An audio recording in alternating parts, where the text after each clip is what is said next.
bigs being able to come at someone like Nikola Jokic. Perk, it was just yesterday that you were talking about, okay, is it time that Anthony Davis maybe is in the starting lineup? Should Bam Adebayo be in the starting lineup? Is Joel Embiid the right guy to be starting for this Team USA? What stood out to you now that they have another blowout win on their hands?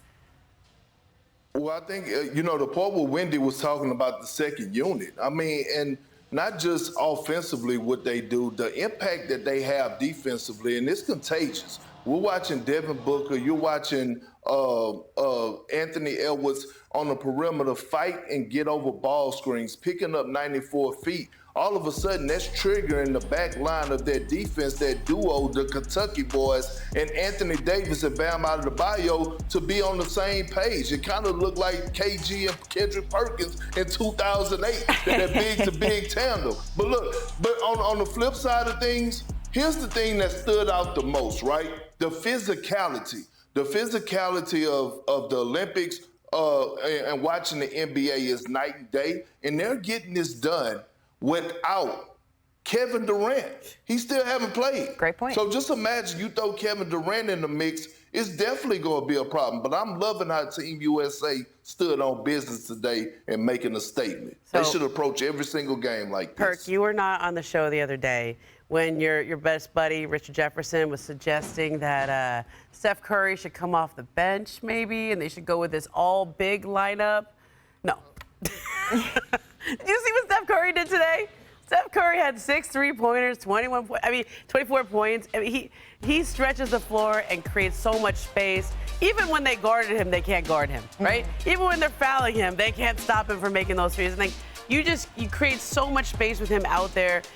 I know they're missing Durant, yes, offensively, the experience. But when Steph is hitting shots like this, they are unstoppable offensively, because now all the guys that drive to the hoop, all LeBron and Jason Tate, all those guys have so much more space out there, and I think he's really been a difference maker. And Brian, you summed up the talent perfectly. USA versus Serbia, 10 MVP awards represented in the starting lineup, and that's not even including Kevin Durant. And we're going to keep asking, okay, what's the biggest question mark left? What do we need to see still, because we haven't seen them win gold yet?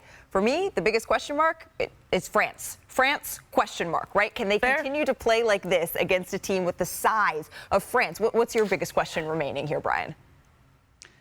Yeah, that's a good point, Malika. And let me just 2 points of note here. One, Steve Kerr said after the game, LeBron James, Steph Curry, and Joel Embiid are staying in the starting lineup. So you can, whether you agree with it or not, that's the way it's going to be. He may change the other guys around.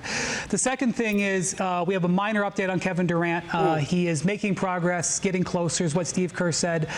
I'm not sure we're going to see him on Saturday in London. The team flies to London tomorrow, but it seems like he's making progress, so that's one thing. To me, this really comes down to 2 things for Team USA, 2 giant bullet points going into the Olympics. One, the interior defense. Australia scored 68 points against them in the paint the other day. It wasn't just straight post-ups. It was a lot of other things, back cuts, offensive rebounds, leak outs. That's where this team is soft. That's where the U.S.'s challenge is, that interior defense. Not because of the way they play all the time, but because of how strong these other teams are, like with Victor Wembanyama and Rudy Gobert, Malika, as you bring up. I will point out, Serbia beat France in France last week, just so you know.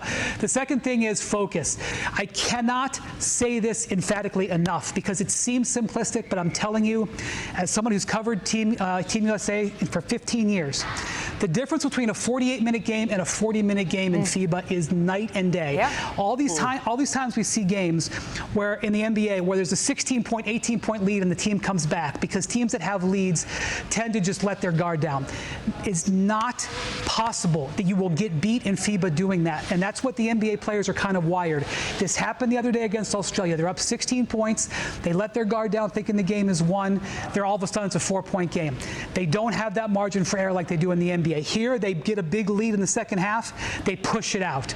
Definitely showed improvement on both of those fronts today. Yeah, not to mention you were talking about it earlier with Joel Embiid not knowing necessarily the rules when he was calling for a goaltend when someone grabbed the ball off the rim. You can do that in the FIBA rules. That attention to detail is so important, particularly for a team that just doesn't have that cohesive history together playing over and over on the world stage. We're going to get to see another exhibition game on Saturday versus South Sudan.